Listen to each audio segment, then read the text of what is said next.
धरती। ग्रह पृथ्वी। पृथ्वी सूर्य से तीसरा ग्रह है और जीवन को आश्रय देने वाली एकमात्र खगोलीय वस्तु है। पृथ्वी का एक महासागरीय विश्व होना ऐसा संभव बनाता है। सौरमंडल में एकमात्र ऐसा ग्रह है जिस पर तरल सतह पर पानी मौजूद है। पृथ्वी का लगभग सारा पानी इसके वैश्विक महासागर में समाहित है, जो पृथ्वी की पपड़ी के 70.8% हिस्से को कवर करता है। पृथ्वी की पपड़ी का शेष 29.2% भाग भूमि है, जिसका अधिकांश भाग पृथ्वी के स्थलीय गोलार्ध के भीतर महाद्वीपीय भूभाग के रूप में स्थित है। पृथ्वी की अधिकांश भूमि कम से कम कुछ हद तक आर्द्र है और वनस्पति से ढकी हुई है, जबकि पृथ्वी के ध्रुवीय रेगिस्तानों में बर्फ की बड़ी चादरें पृथ्वी के भूजल, झीलों, नदियों और वायुमंडलीय जल के कुल जल से भी अधिक पानी बरकरार रखती हैं। पृथ्वी की पपड़ी में धीरे धीरे घूमने वाली टेक्टोनिक प्लेटें होती हैं। पृथ्वी का एक गतिशील वायुमंडल है जो पृथ्वी की सतह की स्थितियों को बनाए रखता है और प्रवेश के समय इसे अधिकांश उल्कापिंडों और यूवी प्रकाश से बचाता है। इसमें मुख्य रूप से नाइट्रोजन और ऑक्सीजन की संरचना है। जल वाष्प वायुमंडल में व्यापक रूप से मौजूद है, जो बादलों का निर्माण करता है जो ग्रह के अधिकांश हिस्से को कवर करते हैं। जल वाष्प एक ग्रीनहाउस गैस के रूप में कार्य करता है और वायुमंडल में अन्य ग्रीनहाउस गैसों, विशेष रूप से कार्बन डाइऑक्साइड, CO2 के साथ मिलकर सूर्य के प्रकाश से ऊर्जा को कैप्चर करने के माध्यम से तरल सतह के पानी और जल वाष्प दोनों के लिए स्थितियां बनाता है। यह प्रक्रिया वर्तमान औसत सतह के तापमान को 14.76 डिग्री सेल्सियस 58.57 डिग्री फ़ारेनहाइट पर बनाए रखती है, जिस पर पानी सामान्य वायुमंडलीय दबाव में तरल होता है। भौगोलिक क्षेत्रों के बीच कैप्चर की गई ऊर्जा की मात्रा में अंतर, जैसे कि भूमध्यरेखीय क्षेत्र ध्रुवीय क्षेत्रों की तुलना में अधिक सूर्य की रोशनी प्राप्त करता है। पृथ्वी एक दीर्घवृत्ताकार आकृति में गोल है, जिसकी परिधि लगभग 40,000 किलोमीटर 25,000 मील है। यह सौरमंडल का सबसे घना ग्रह है। 4 चट्टानी ग्रहों में से यह सबसे बड़ा और सबसे भारी है। पृथ्वी सूर्य से लगभग 8 प्रकाश मिनट (1 आव) दूर है और इसकी परिक्रमा करती है। एक चक्कर पूरा करने में एक वर्ष लगभग 365.25 दिन का समय लेती है। पृथ्वी अपनी धुरी पर एक दिन से थोड़े कम समय, लगभग 23 घंटे और 56 मिनट में घूम जाती है। पृथ्वी का घूर्णन अक्ष सूर्य के चारों ओर अपने कक्षीय तल के लंबवत के संबंध में झुका हुआ है, जिससे ऋतुएं उत्पन्न होती हैं। पृथ्वी की परिक्रमा एक स्थायी प्राकृतिक उपग्रह चंद्रमा द्वारा की जाती है, जो पृथ्वी की परिक्रमा 3,84,400 किलोमीटर 2,38,900 मील 1.28 प्रकाश सेकंड पर करता। इसी प्रकार पृथ्वी के गुरुत्वाकर्षण बल ने चंद्रमा के घूर्णन को पहले ही ज्वारीय रूप से बंद कर दिया है, जिससे उसका निकटतम भाग पृथ्वी की ओर ही बना हुआ है।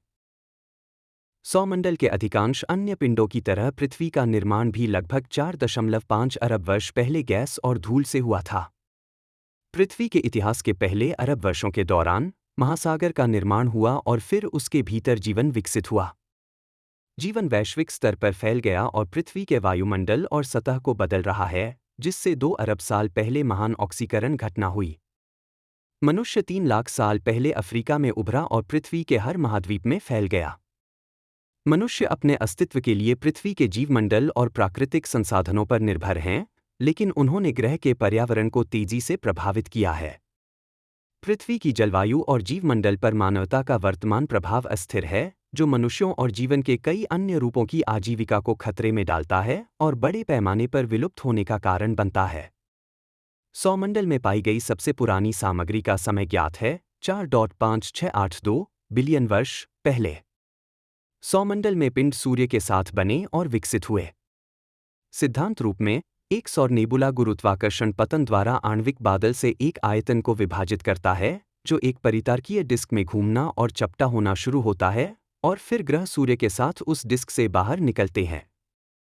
एक नेबुला में गैस, बर्फ के कण और धूल आदिम न्यूक्लाइड सहित होते हैं। नेबुलर सिद्धांत के अनुसार ग्रहों का निर्माण अभिवृद्धि द्वारा हुआ। अनुमान है कि आदि पृथ्वी के बनने में 70 से 100 मिलियन वर्ष तक का समय लगा होगा। चंद्रमा की आयु का अनुमान 4.5 GA से लेकर काफी कम है। एक प्रमुख परिकल्पना यह है कि इसका निर्माण पृथ्वी से छूटे पदार्थ के संचयन से हुआ था, जब पृथ्वी के द्रव्यमान का लगभग 10% मंगल ग्रह के आकार की वस्तु, जिसका नाम थिया है, पृथ्वी से टकराई थी। यह पृथ्वी से एक जोरदार झटके से टकराया और इसका कुछ द्रव्यमान पृथ्वी में विलीन हो गया। लगभग 4.0 और 3.8 GA लेट हैवी बॉम्बार्डमेंट के दौरान कई क्षुद्रग्रहों के प्रभाव से चंद्रमा के बड़े सतही वातावरण में और, अनुमानतः, पृथ्वी के वातावरण में भी महत्वपूर्ण परिवर्तन हुए। जीवन की उत्पत्ति और विकास। मुख्य लेख: अबियोजेनेसिस, सबसे पहले ज्ञात जीवन रूप और जीवन का इतिहास। रासायनिक प्रतिक्रियाओं के कारण लगभग 4 अरब साल पहले पहला स्वप्रतिकृति अणु उत्पन्न हुआ। 1.5 अरब साल बाद सभी मौजूदा जीवन का अंतिम सामान्य पूर्वज उत्पन्न हुआ। प्रकाश संश्लेषण के विकास ने सूर्य की ऊर्जा को जीवन रूपों द्वारा सीधे काटा जाने की अनुमति दी। परिणामी आणविक ऑक्सीजन O2 वायुमंडल में जमा हो गई और पराबैंगनी विकिरण के साथ संपर्क के कारण ऊपरी वायुमंडल में एक सुरक्षात्मक ओजोन परत O3 का निर्माण हुआ। बड़ी कोशिकाओं के भीतर छोटी कोशिकाओं के समावेश के परिणामस्वरूप यूकेरियोट्स नामक जटिल कोशिकाओं का विकास हुआ। कॉलोनियों के भीतर कोशिकाओं के रूप में बने सच्चे बहुकोशिकीय जीव तेजी से विशिष्ट बन गए। ओजोन परत द्वारा हानिकारक पराबैंगनी विकिरण के अवशोषण की सहायता से जीवन ने पृथ्वी की सतह पर उपनिवेश स्थापित किया। जीवन के सबसे शुरुआती जीवाश्म साक्ष्यों में पश्चिमी ऑस्ट्रेलिया में 3.48 बिलियन वर्ष पुराने बलुआ पत्थर में पाए गए माइक्रोबियल मैट जीवाश्म, पश्चिमी ग्रीनलैंड में 3.7 बिलियन वर्ष पुराने मेटासेडिमेंट्री चट्टानों में पाए गए बायोजेनिक ग्रेफाइट और पश्चिमी ऑस्ट्रेलिया में 4.1 बिलियन वर्ष पुरानी चट्टानों में पाए गए जैविक पदार्थों के अवशेष शामिल हैं। पृथ्वी पर जीवन का सबसे पहला प्रत्यक्ष प्रमाण 3.45 बिलियन वर्ष पुरानी ऑस्ट्रेलियाई चट्टानों में निहित है, जो सूक्ष्मजीवों के जीवाश्म दिखाती हैं।